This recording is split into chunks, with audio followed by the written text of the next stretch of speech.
복음이 복음인 이유, 지난주와 같은 제목인데 오늘은 두 번째 시간으로 말씀을 증거하도록 하겠습니다. 저희는 이제 저희 아내가 집에서 바이올린 레슨을 하기 때문에 집에서 나는 냄새에 좀 민감합니다.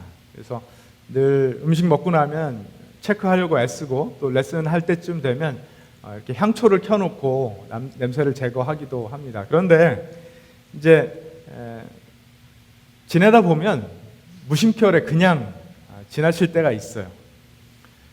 그 안에 살고 있기 때문에 웬만한 냄새가 나도 잘 느끼지 못할 때가 있습니다.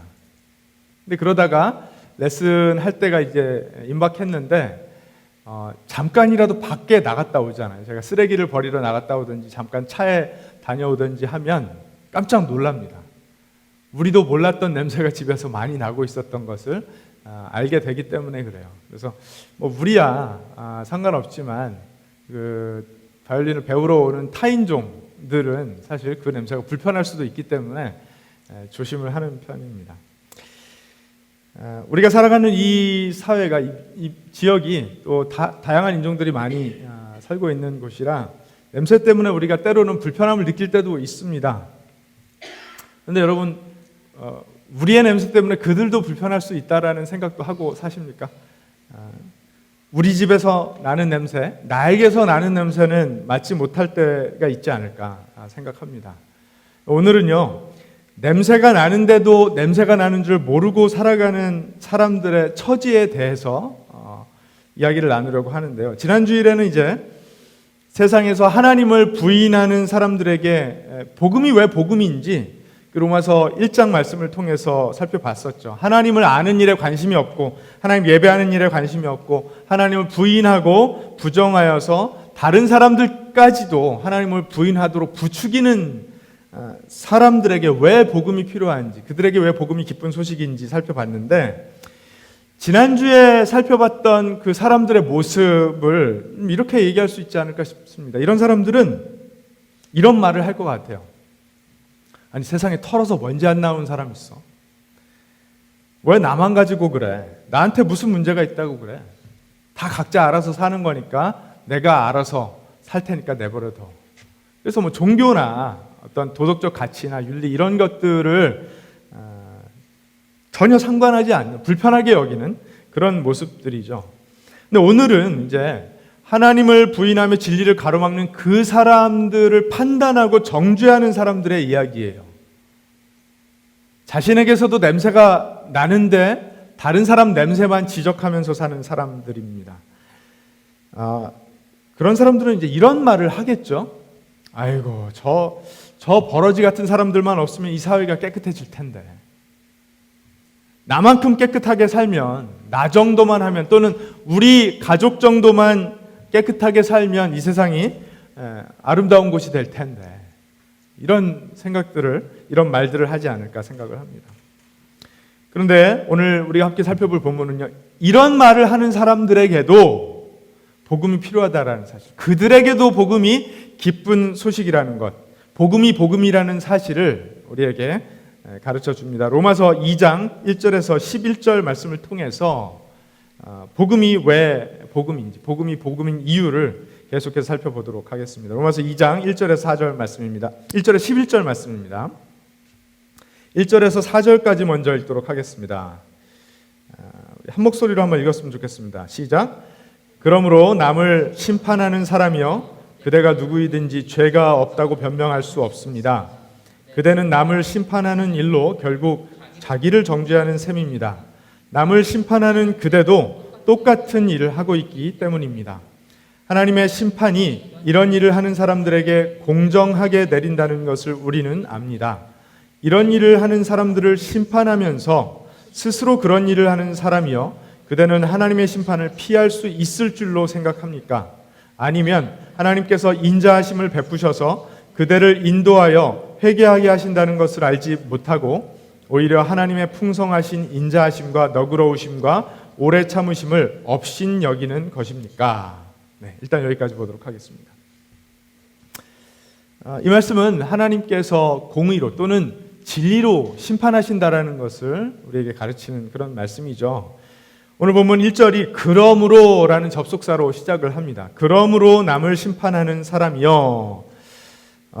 그러므로는 이제 앞에 한 이야기와 지금 하는 이야기가 어떤 인과관계, 원인과 결과의 관계를 맺고 있다는 걸 보여주는 접속사인데, 어디서 이 이야기가 연결되는가 하면요, 1장 앞부분, 그러니까 한 18절, 19절에 이야기한 내용과 이어진다고 볼 수가 있습니다. 하나님의 진노가 불의한 행동으로 진리를 가로막는 온갖 불경건함과 불의함을 겨냥하여 하늘로부터 나타납니다. 하나님을 알만한 일이 사람에게 환히 드러나 있습니다. 하나님께서 그것을 환히 드러내 주셨습니다. 모두가 하나님을 알 수 있다라는 그 말씀이 오늘 말씀으로 이제 이어진다라고 볼 수가 있습니다. 왜냐하면 드러나게 죄를 짓고 있는 사람들, 하나님 부인하고 하나님의 진리를 가로막고 다른 사람들까지 하나님 부인하도록 부추기는, 죄 짓는 삶을 살도록 부추기는 사람들이나, 또 하나님을 안다고 하고 다른 사람들, 죄 짓는 사람들을 심판하고 정죄하는 그 사람들에게도 하나님의 진리가 똑같이 드러나 있다라는 것입니다. 실제로 오늘 2절 말씀을 보면은요, 하나님의 심판이 이런 일을 하는 사람들에게 공정하게, 세번역 성경으로 보면 이제 공정하게라고 번역을 하고 있는데, 개역개정 성경을 보면요, 진리로라고 되어 있습니다. 진리대로 심판하신다라는 것입니다. 이 진리대로 심판하신다라는 것이 뭘까요? 이제 공정하게 하면 와 닿죠. 그래서 그렇게 번역을 한 것 같은데, 결국은 하나님의 진리가 기준이 되어서 모든 사람이 심판을 받는다라는 말씀을 하고 있는 것입니다. 우리가 지난 시간에도 살펴봤지만 하나님의 진리라는 것은 결국 하나님이 창조주이시고 하나님이 주권자이시고 나는 하나님이 아니라는 것, 인간은 하나님의 창조를 받은 피조물이라는 것, 그러므로 주권이, 내 인생을 살아가는 주도권이 나에게 없고 하나님께 있다라는 사실을 인정하는 것, 그것이 하나님의 진리라는 것이죠. 사람은 누구든지 심판자가 될 수 없고 오직 하나님 한 분만이 심판자 되신다라는 사실을 담고 있는 것이 하나님의 진리입니다. 그 진리로 모든 사람을 심판하신다라는 것입니다. 바울 사도는요, 오늘 본문에 보면 이제 그대라는 대명사를 사용을 하는데, 지금 이 편지가 이제 로마 교회에 보내는 편지잖아요. 근데 이제 그대가 누구인지 바울 사도가 마음에 이렇게 구체적으로 품고 있었던 것 같지는 않고요. 교회 안에 들어와 있었던 어떤 부류의 사람들인데 가상으로 설정을 해놓고 가상의 논리적인 설득을 하는 거예요. 그러니까 누구든지 이 이야기에 해당되는 사람이면 복음을 들어야 된다라는 걸 이야기하고 싶어서 그런 이야기를 하는 것인데, 사실 1세기 교회 안에 이런 일들이 많이 있었을 거라고 생각을 합니다. 왜냐하면 이미 하나님의 말씀을 들어오고 있었던 유대인들, 율법을 아는 사람들과 하나님의 말씀을 몰랐던 이방인들이 함께 뒤섞여서 교회를 이루고 있었을 것이기 때문에 그런 혼란들이 있었을 거예요. 율법을 알고 율법을 지키는 삶을 살았다고 자처하는 사람들은 자긍심이 있었겠죠.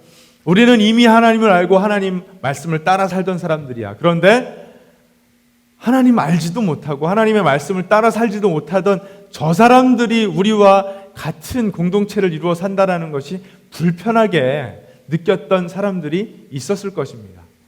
이것은 꼭 바울 사도가 로마 교회만 이야기하는 것은 아니고 그가 쓴 모든 서신서의 대부분 기록된 이야기예요. 1세기 교회 대부분이 이걸 경험하고 있었습니다. 그러면 1세기 교회들만 이것을 경험했을까요? 지금 이 시대의 교회들 안에는 그런 이야기가 없을까요?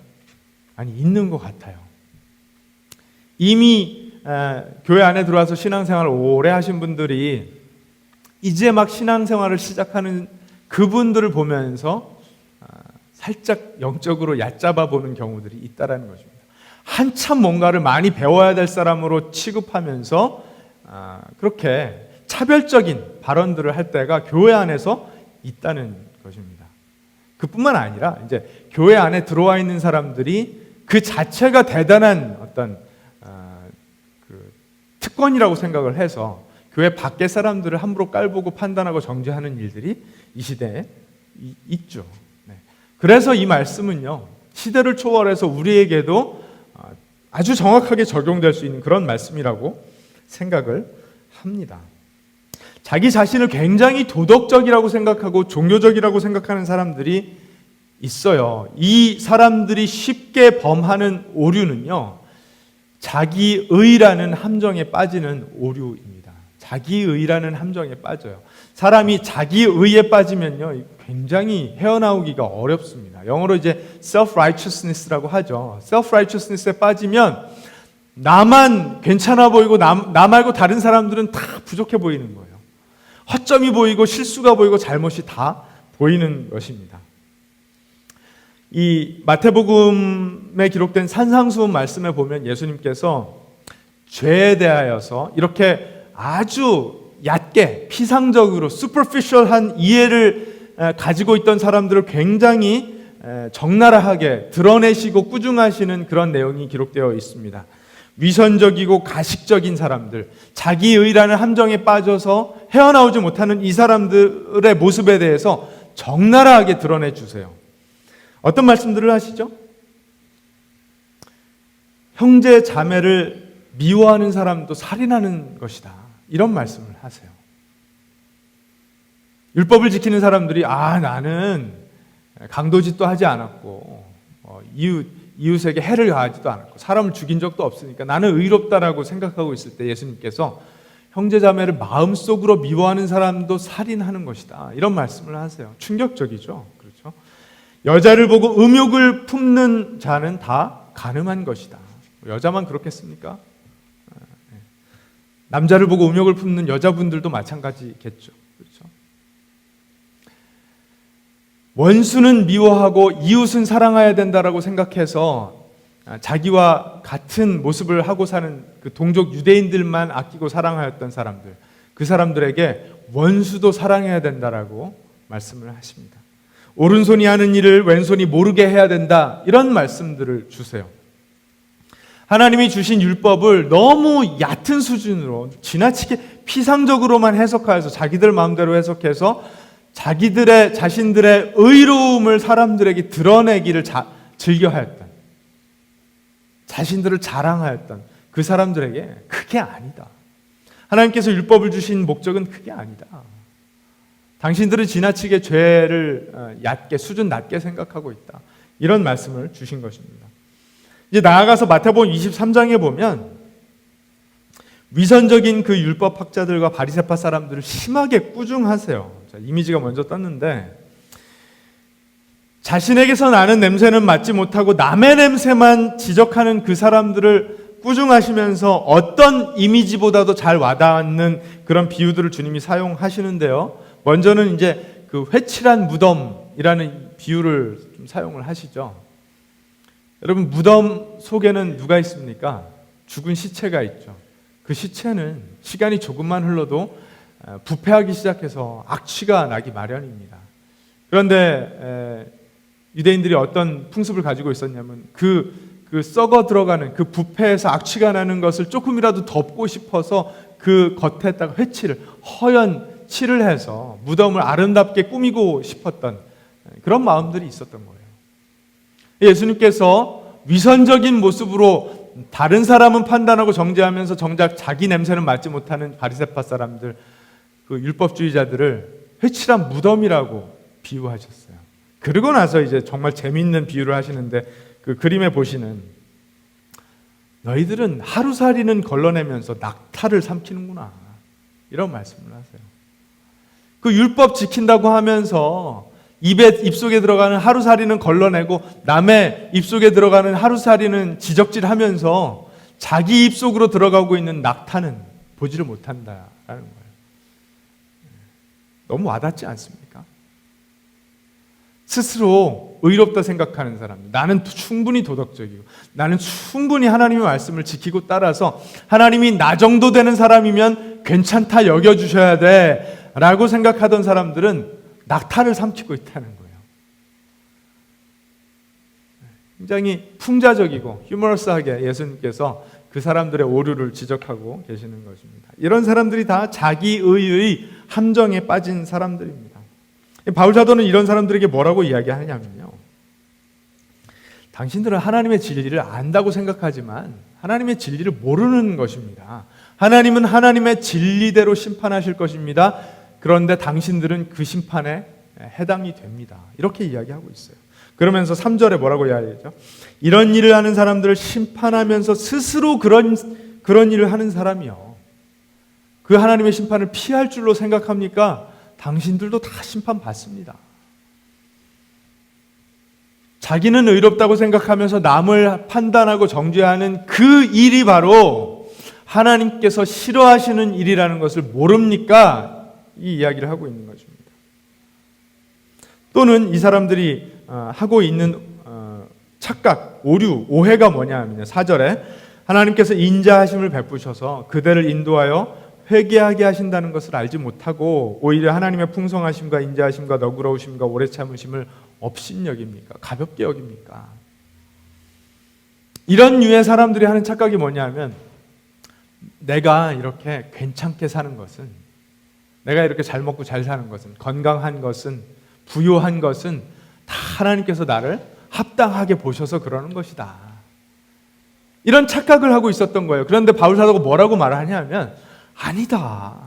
당신들이 지금 그렇게 먹고 살 수 있는 이유는 죄가 없어서가 아니라 하나님께서 당신들을 향한 진노를 참고 계셔서이다. 하나님이 인자하시기 때문에, 인내하고 계시기 때문에, 너그러우시기 때문이다 라고 이야기하는 것입니다.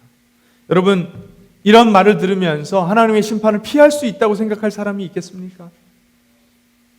누구라도 다 하나님의 그 진노의 심판에 해당된다라는 이야기를 하고 있는 것입니다. 아주 쉽게 얘기하면요, 당신들 자신을 알아야 됩니다. 소크라테스가 했다는 말이죠. 너 자신을 알라.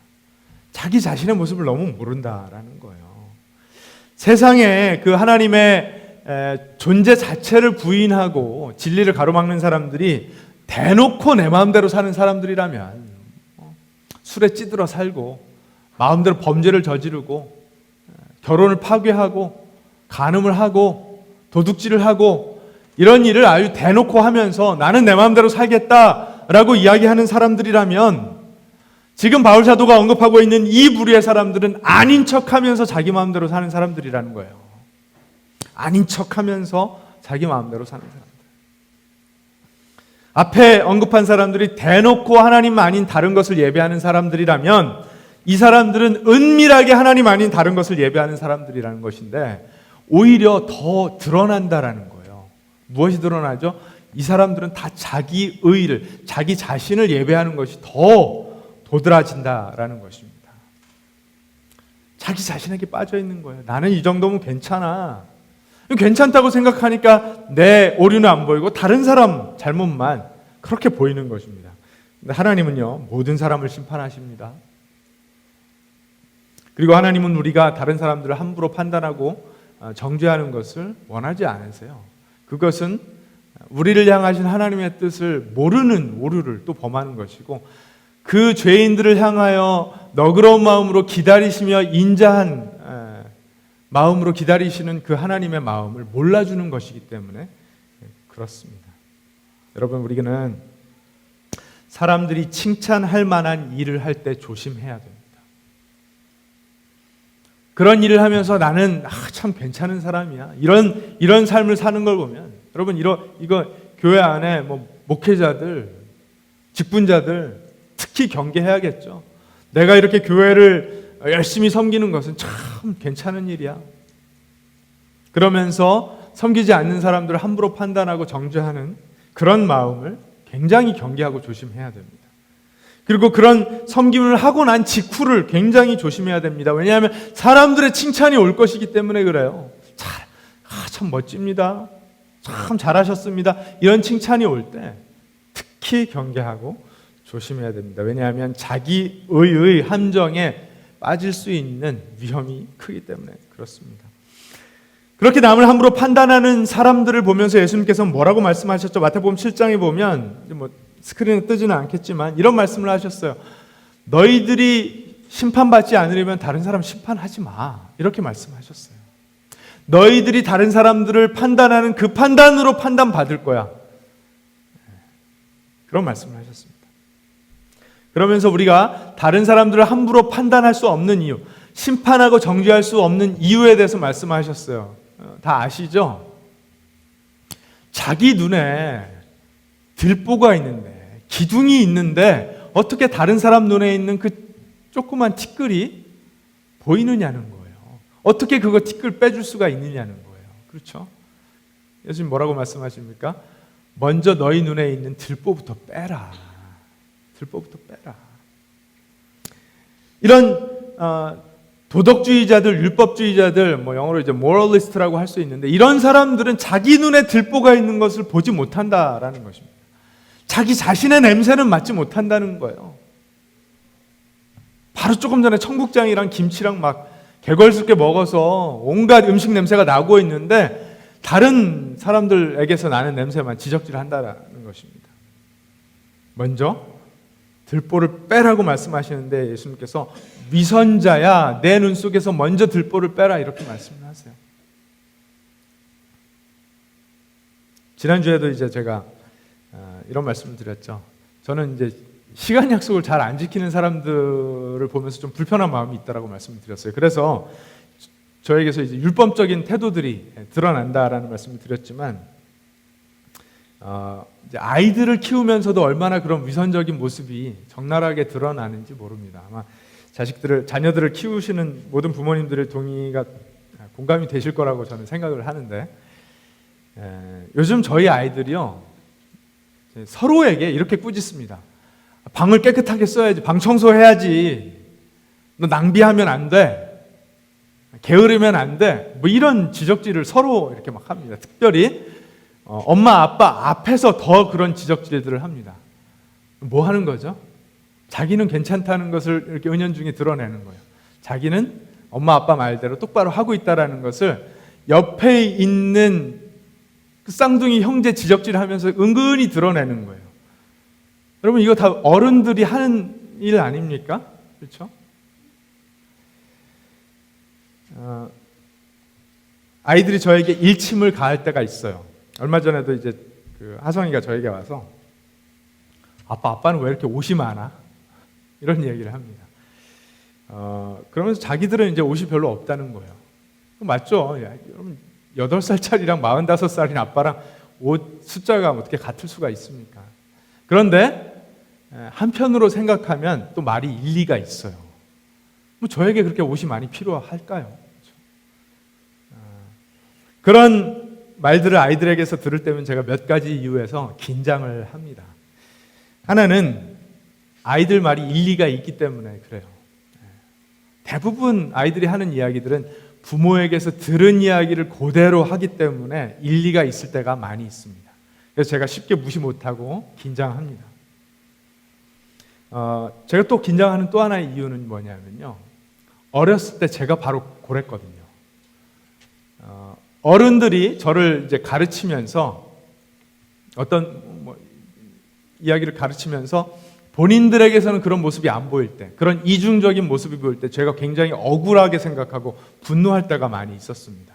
그래서 우리 아이들이 아빠랑 똑같은 모습으로 저런 감정을 갖겠구나 하는 생각 때문에 제가 긴장을 합니다. 긴장하는 또 다른 이유가 있어요. 그때 내가 이중적이라고 생각했던 그 어른의 모습이 나에게서도 보이나 보다. 그런 이유 때문에 긴장을 합니다. 그리고 마지막으로는요, 어린 아이들이지만 저 아이들의 말을 통해서 하나님께서 나에게 뭔가 말씀하시나 보다 하는 이유 때문에 긴장을 합니다. 여러분, 우리 자녀들은요, 부모들의 이중적인 모습, 위선적인 모습을 기가 막히게 파악하고 지적해낼 수 있습니다. 그런 눈이 아이들에게 있습니다. 우리가 계속해서 그런 위선적인 모습, 이중적인 모습으로 살아간다면 아이들에게 신뢰를 줄 수가 없을 것이고, 어쩌면 그 아이들도 비슷한 모습으로 자라갈 수가 있습니다. 아이들과 관련해서는요, 또 다른 이유 때문에 이중적이 되기가 쉽죠. 그렇죠? 아이들에게 위선적일 뿐만 아니라 우리 다 고슴도치들이잖아요. 남의 집 아이들에게서 나는 냄새가 우리 아이들에게서는 안 난다고 착각을 합니다. 그렇죠? 남의 집 아이들 잘못은 기가 막히게 잘 발견해내는데 우리 아이들, 내 자식 오류는 쉽게 발견해내지 못합니다. 그래서 내 자식을 키우면서 우리는 얼마든지 자기의의 함정에 빠질 수 있는 사람들입니다. 바울 사도는 이걸 경계하라고 이야기하고 있는 것입니다. 먼저 나를 돌아보라고 말씀하는 거예요. 너의 입속으로 들어가는 낙타 어떻게 할 거냐고 이야기하고 있는 것입니다. 자, 본문을 계속해서 보도록 하겠습니다. 5절부터 우리 함께 읽었으면 좋겠는데요. 함께 읽겠습니다. 그대는 완고하여 회개할 마음이 없으니 하나님의 공정한 심판이 나타날 진노의 날에 자기가 받을 진노를 스스로 쌓아 올리고 있는 것입니다. 하나님께서는 각 사람에게 그가 한 대로 갚아주실 것입니다. 참으면서 선한 일을 하여 영광과 존귀와 불멸의 것을 구하는 사람에게는 영원한 생명을 주시고 이기심에 사로잡혀서 진리를 거스르고 불의를 따르는 사람에게는 진노와 분노를 쏟으실 것입니다. 악한 일을 하는 모든 사람에게는 먼저 유대 사람을 비롯하여 그리스 사람에게 이르기까지 환난과 고통을 주실 것이요 선한 일을 하는 모든 사람에게는 먼저 유대 사람을 비롯하여 그리스 사람에게 이르기까지 영광과 존귀와 평강을 내리실 것입니다. 하나님께서는 사람을 차별함이 없이 대하시기 때문입니다.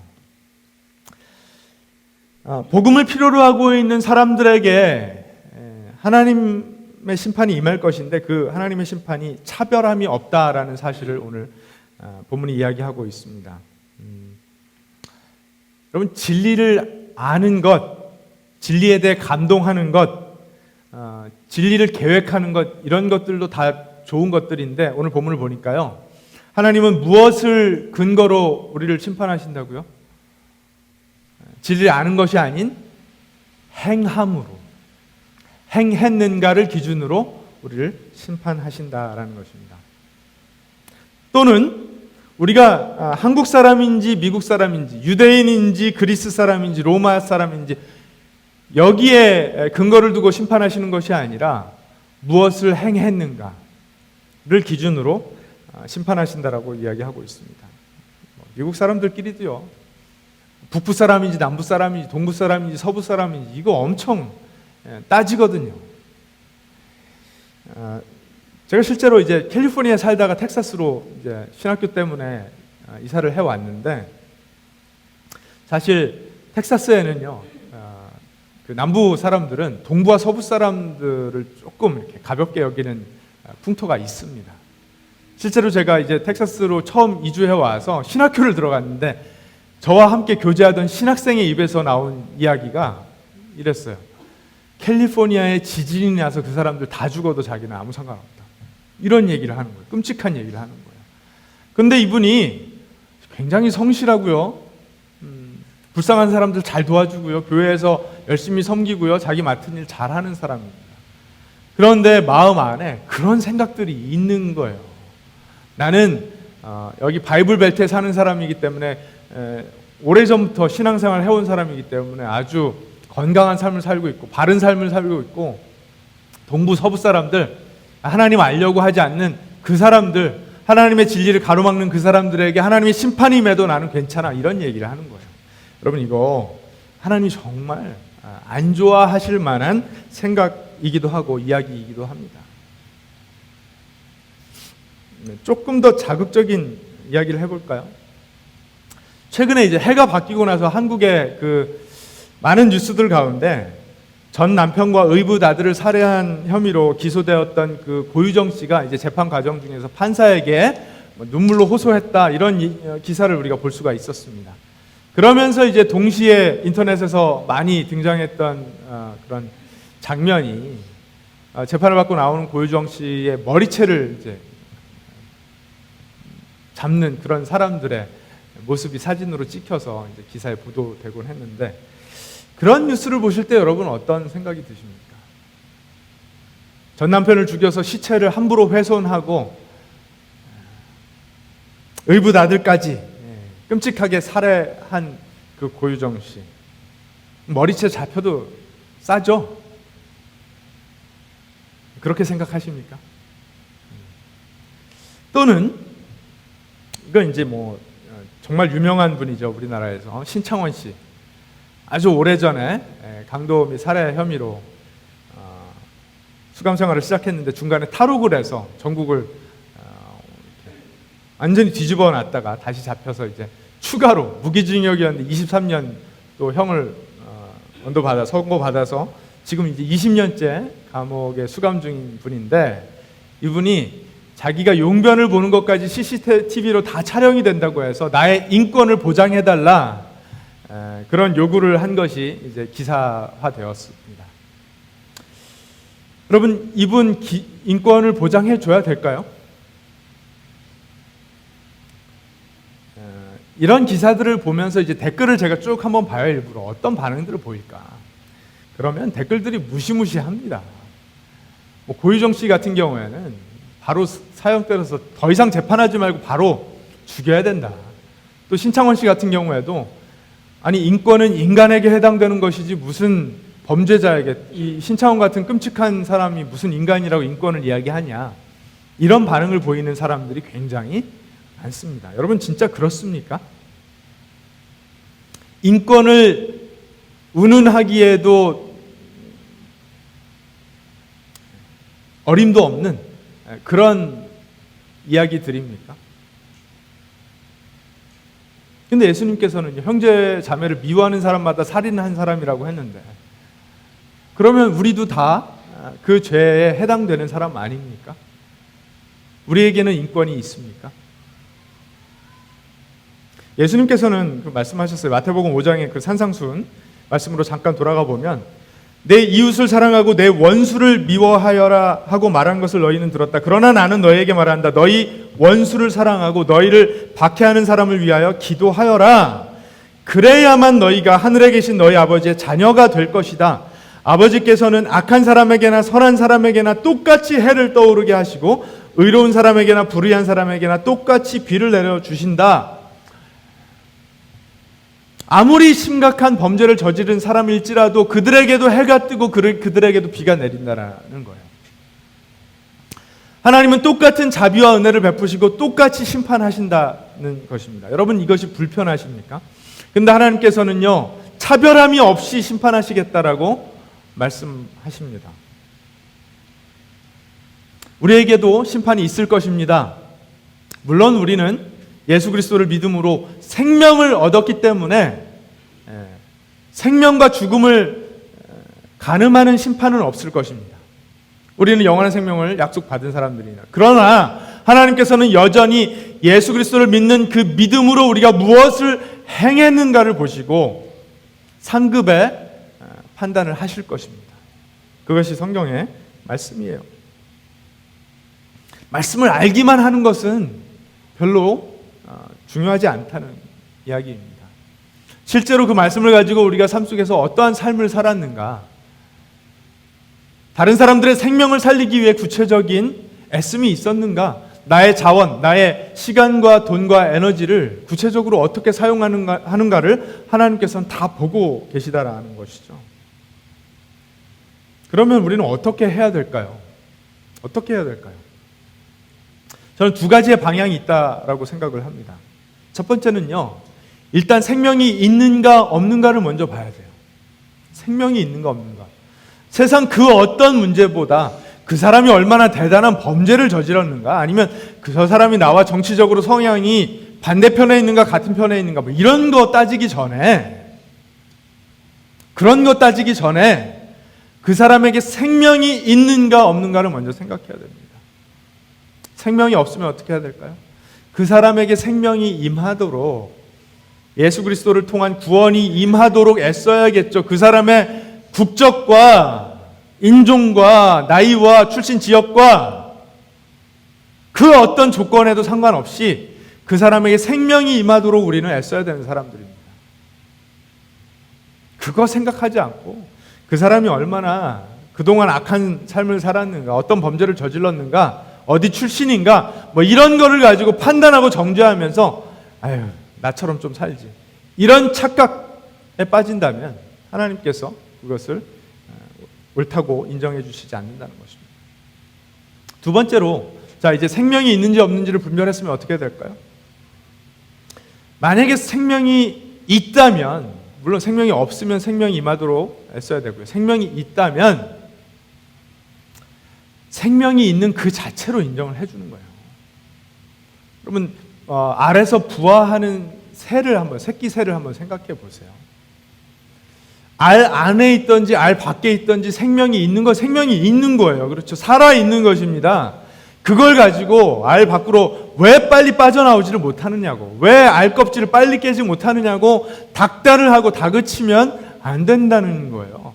내가 조금 빨리 알을 깨고 나왔다고 해서 봐라, 나처럼 알 껍질을 빨리 깨야지 왜 이렇게 늦장을 부리는가, 이렇게 다그치고 추궁하면 안 된다는 것입니다. 판단하고 정죄하면 안 된다는 것입니다. 생명이 있어서 부화가 이제 될 것인데 그 알을 깨고 나오는데 시간이 좀 더 걸리는 사람들도 있어요. 그렇죠? 그거 기다려줘야죠. 열심히 알을 깨고 나와서 이제 생명의 날갯짓을 하는데 시간이 걸리는 사람들이 있다는 거예요. 그거 기다려줘야죠. 기다려주면서 용납해주고 인정해주고 때로는 타이르고 가르칠 때도 있지만 사랑으로 섬기려고 애써야 된다는 것입니다. 그래서 그들도 생명의 날갯짓을 해서 찬공을 날 수 있도록 늘 돕고 섬기는 그 역할을 교회는 할 수 있어야 된다는 것입니다. 여러분 아멘이십니까? 근데 그거 잘 못해서 이 시대의 많은 교회들이 몸살을 앓고 있는 거잖아요. 세상에 있다가 교회 안에 들어와서 왜 상처받고 왜 아파합니까? 그거 못 기다려줘서요. 또는 함부로 판단하고 정죄해서요. 그렇죠? 오늘 이 말씀은요, 특별히 그리스도인이라는 정체성을 가지고 살아가고 있는 우리가 매우 유의해서 경계하는 마음을 가지고 들어야 되는 말씀이라고 생각을 합니다. 교회 안에 들어와 있다고 해서 교회 밖의 사람들을 함부로 판단하고 정죄하는 일은 하나님께서 절대로 원하시는 일이 아닙니다. 이게 전도하는데 정말 심각하게 방해되는 말이 있어요. 뭐냐 하면, 야, 교회 다니는 사람들이 더 하더라. 교회 다니는 사람들이 더 합디다.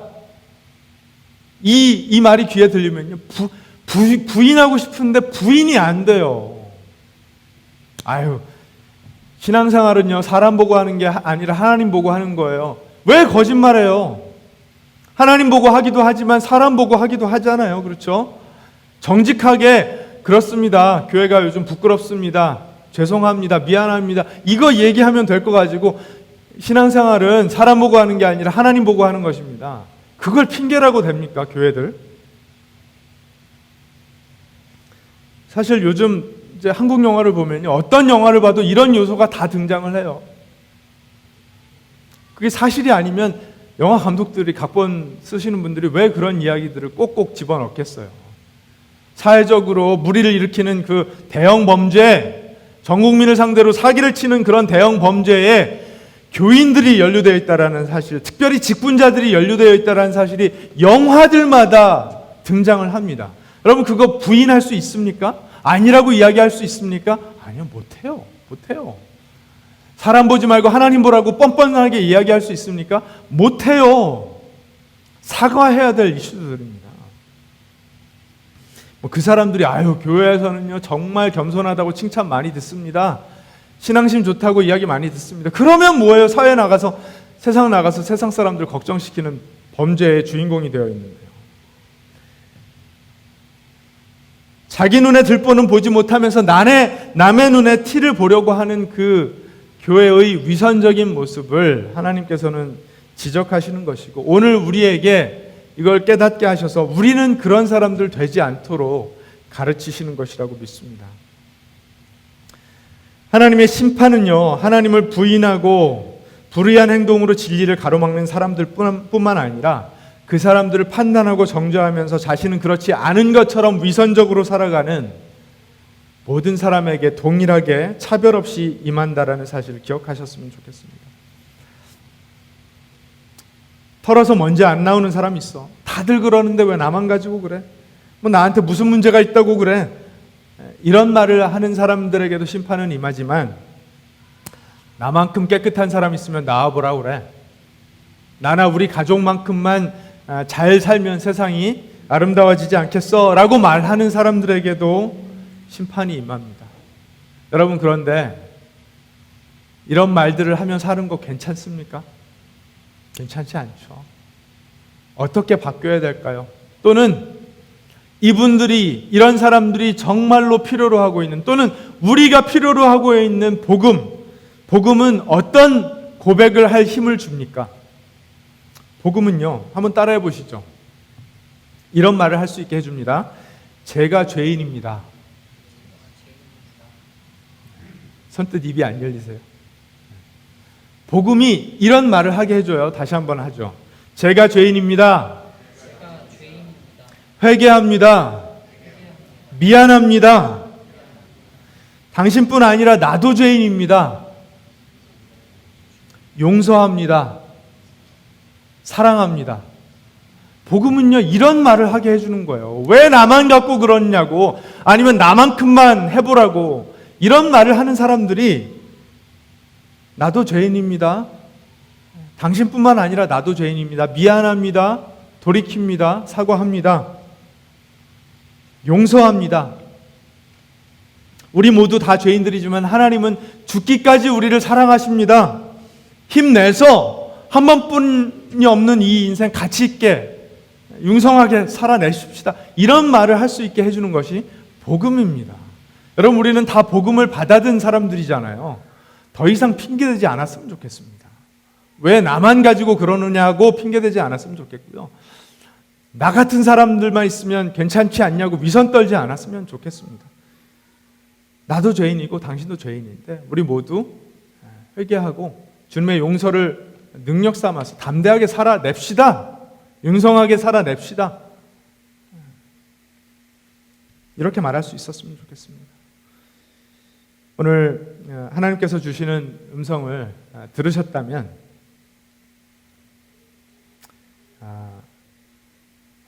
자기의라는 함정에 빠져있는 이 세상을 보면서 또는 이 시대의 교회들을 보면서 나를 돌아보는 그런 기회를 얻으셨으면 좋겠습니다.